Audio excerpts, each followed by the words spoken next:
జనరల్గా MRI scan advise చేసినప్పుడు ortho surgery అయింది, లెగ్లో మెటల్ రాడ్ ఉంది, ఎంఆర్ఐ చేసుకోవచ్చా, సేఫేనా అని అడుగుతారు. నేను doctor Geetha Indran, general physician. Most of the times ortho surgery అయినా ఇంప్లాంట్స్ ఉన్నా కూడా ఎంఆర్ఐ స్కాన్ చేసుకోవచ్చును. ముఖ్యంగా ఏంటంటే ఎంఆర్ఐ స్కాన్ చేసినప్పుడు వల్ల ఆ మ్యాగ్నెటిజం వల్ల హీట్ జనరేట్ అవ్వడము, లేదంటే ఇంప్లాంట్ లూజ్ అవ్వడము అలాంటివి ఉంటాయని భావిస్తాము. కాకపోతే చాలా స్టడీస్లో అంత ఎఫెక్ట్ ఏముండదని ప్రూవ్ అయింది. కాబట్టి గడిచిన 20-25 ఇయర్స్లో తయారు చేయబడిన ఇంప్లాంట్స్ని మోడర్న్ ఇంప్లాంట్స్ అంటాము. అవన్నీ కూడా ఎంఆర్ఐ కంపాటబిలిటీ ఉంటాయి.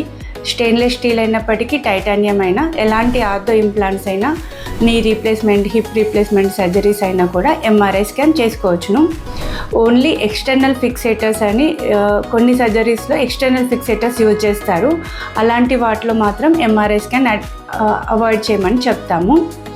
ఏదేమైనప్పటికీ ఎంఆర్ఐ స్కాన్ అడ్వైజ్ చేసిన డాక్టర్కి స్కాన్ చేయబోయే టెక్నీషియన్కి ఇంప్లాంట్ గురించి ఇన్ఫర్మేషన్ ఇవ్వాలి ముందుగానే. Thank you.